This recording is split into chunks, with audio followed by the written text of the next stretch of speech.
Hey folks, good morning and welcome to another episode of Steelers Morning Rush. I'm Alan Saunders. It's Wednesday, July 30th. We are hopeful that the Pittsburgh Steelers will get their first practice in pads in today at St. Vincent College. They were rained out yesterday, had to practice indoors instead. Forecast looks better today than yesterday, just about a 30% chance of a random afternoon thunderstorm. Not really any way to predict it any better than that.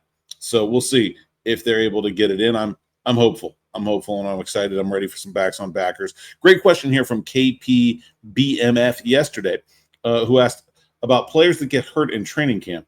How does a player getting hurt in camp for the season work for their pay if they go to injured reserve? This is a very simple question with a very complicated answer because in a lot of ways it depends on the player and the situation. But so the base idea is if a player gets hurt, spends the year on injured reserve, and that player is going to remain under contract with the team going forward. Let's say if Pat Freiermuth gets hurt, has a injury, he's out for the year. He will get paid just the same as he normally gets paid. Obviously, wouldn't reach any incentives if he has those in his contract, but nothing would change. Nothing would change for his pay, and nothing would change with the Steelers' salary cap situation. There are players that have what's called a split contract. Usually this is like later round rookie picks, undrafted free agents. So like, for example, DJ Thomas-Jones. If he had ended up on the injured reserve, the Steelers would have him under contract for 3 more years. They'd assuming we wanted to keep him. But he would have what's called a split contract, meaning he would have one salary if he's on the active roster and another salary, usually about 50 to 70% if he's on the PUP list or the injured reserve. So if DJ Thomas-Jones gets put on IR, he will make significantly less than if he would on the regular roster, but he does still get paid.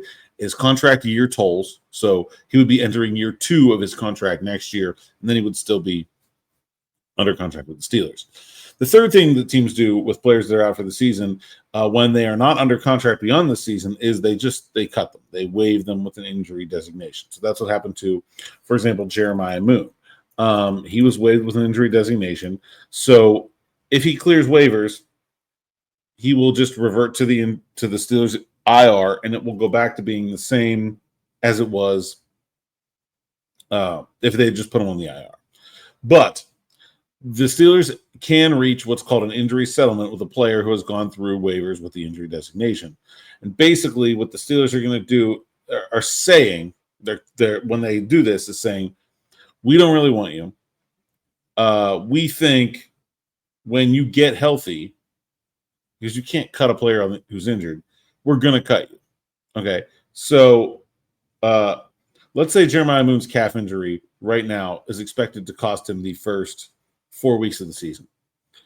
The Steelers and Moon's agent would get together and say, okay, here's going to be a settlement for 4 weeks of Jeremiah Moon's salary, whatever his weekly salary is, and then we're going to release you from the injured reserve list, and you can go do your rehab, and then as soon as you're healthy, you can go sign with another team.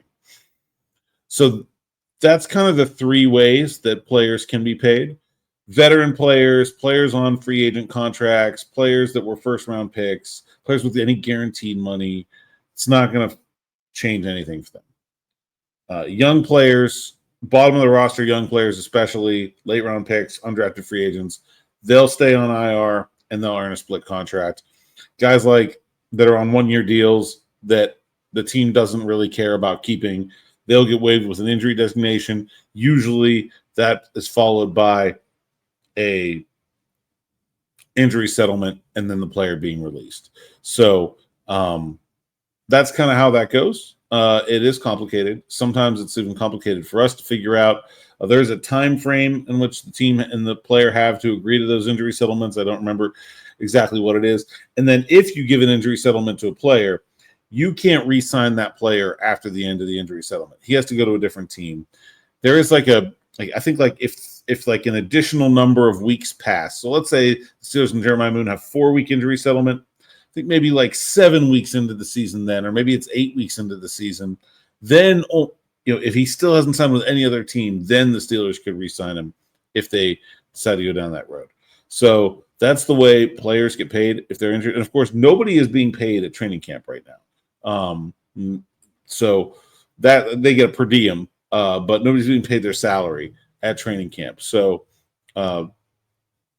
that's a tough break if you're a player like Jeremiah Moon, who's could lose a lot of money here. And he had a 1-year deal, so without any future security. Now, Montana Lamonius Craig, he was waived with an injury designation, but we'll see if the Steelers want to keep him around or not. He had a 3-year deal as an undrafted free agent, so he could revert to the IR and stay there. All right, that's all I got this morning. Good question. Love those sort of niche football questions here for the morning rush. And I'll be back with more with Smitty on Afternoon Drive at 6 o'clock. Practice coming up around 1:55. We hope, fingers crossed. Until then, thanks for listening. Thanks for watching, and we'll see you next time.